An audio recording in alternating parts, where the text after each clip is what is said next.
सीधे सीधे उदय प्रताप जी को आमंत्रित करता हूँ। कहने की आवश्यकता नहीं कि उदय प्रताप जी हमारे जो एक साक्षी जिसको हम गंगा जमनी तहजीब करते हैं उसकी एक बहुत बड़ी शख्सियत, पूरी जिंदगी इसी काम के लिए लगाए उदय प्रताप जी। लेकिन मैं ज्यादा देर नहीं, 2-3 शेर सुन लीजिए। पहला शेर पढ़ता हूँ कि इस दौर में कोई न जुबान खोल रहा है, इस दौर में कोई न जुबान खोल रहा है, तुझको ही क्या पड़ी है कि सच बोल रहा है। शायर का क्या काम है? शायर भी झूठ बोले तो फिर लानत है उस पर, उसकी शायरी पे। और ये शेर, अगला शेर सुन लीजिए, शायद पसंद आ जाए कि साधु की चटाई को कोई खौफ न खतरा, साधु की चटाई को कहीं घड़ी करके रख दे, कोई नहीं उठा के ले जाएगा। साधु की चटाई को कोई खौफ न खतरा, हर पांव सिंहासन का मगर डोल रहा है। हर पांव सिंहासन का मगर साधु की चटाई को कोई खौफ न खतरा, हर पांव सिंहासन का मगर डोल रहा है। दोस्तों, कोहनूर हीरा था, लेकिन कभी कभी आदमियों में भी हीरे होते हैं। कोहनूर की तारीफ ये थी कि उसको लूटा तो बहुत गया, उसको चोरी तो वो बहुत हुआ, उसको अदला बदली ठगी तो उसकी बहुत हुई, लेकिन उसकी कोई कीमत नहीं लगा पाया। अब मेरा शेर सुनिएगा कि बेशक 1000 बार लुटा पर बिका नहीं, बेशक 1000 बार लुटा पर बिका नहीं, कोहनूर जहां भी रहा अनमोल रहा। और सियासत के गणित का, सियासत के मदरसे का गणित हमसे पूछिए, शोहरत के मदरसे का गणित हमसे पूछिए, जितनी है पोल उतना ही बस ढोल रहा है। और 2-3 शेर पढ़ता हूँ। मैं किसी कभी राजनीतिक दृष्टि से कविता नहीं पढ़ता, लेकिन शायर की आंखें होती हैं, उनसे वो देखता है जो किसी को दिखाई नहीं देता। तो मैं वो पढ़ रहा हूँ कि कोई खुशबू न कोई फूल न कोई रौनक, उस पर कांटों की जहालत नहीं देखी जाती। हमने खोली थी इसी बाग में अपनी आंखें, हमसे इस बाग की हालत नहीं देखी जाती, हमसे इस बाग की हालत नहीं देखी जाती।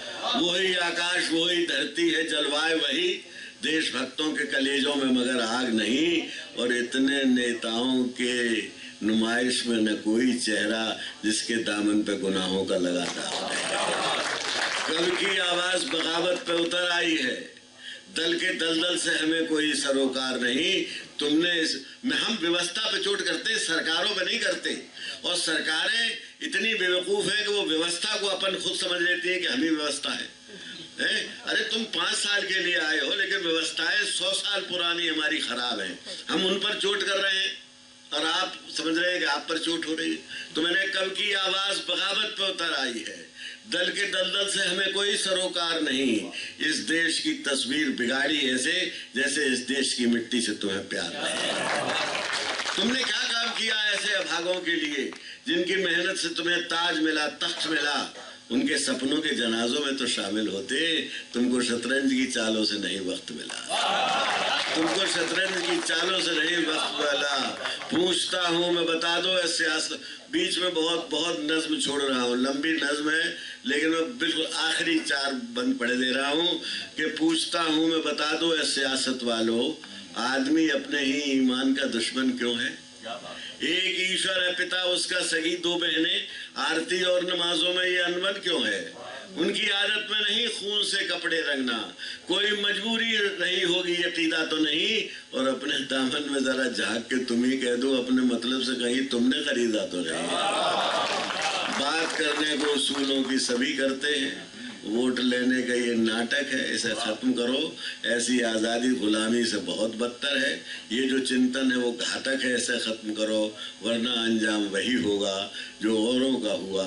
कुर्सी तो कुर्सी है, निगाहों से उतर जाओगे, मौत आएगी तब आएगी तुम्हारी खातिर, वक्त से पहले बहुत पहले ही मर जाओगे। और एक आखिरी 4 पंक्तियां पढ़ रहा हूँ। हिंदी और उर्दू की बहुत बात हुई तो 4 पंक्तियां मेरी पढ़ ली, सुन लीजिए। हिंदी उर्दू साथ रही आज़ादी की कुर्बानी में। अशफाक उल्लाह भगत सिंह ने जोड़े पृष्ठ कहानी में। वतन क्षमा के परवाने जलते थे भरी जवानी में, तब अंग्रेज गया भारत से आग लगाकर पानी में। ये उसकी आग लगाई हुई है। और हिंदुस्तान हम बहुत बधाई आज देते हैं। ये मैं इनको बहुत बधाई देता हूँ। इन्होंने बहुत काम किया है कि हिंदी और उर्दू को पास लाने। इनका एक बहुत कभी कहते हैं ये कि आगे आने वाली हिंदी तो अमर है और हिंदी का फैलाव हो रहा है, लेकिन उसका स्वरूप जरूर बदल जाएगा। ये गंगा जमुनी संस्कृति का वह सिर्फ एक शेर वो पढ़ देता हूँ और उस पर एक शेर ये है कि न तेरा है न मेरा है ये हिंदुस्तान सबका है। न तेरा है न मेरा है ये हिंदुस्तान सबका है, नहीं समझी गई ये बात तो नुकसान सबका है। बहुत बहुत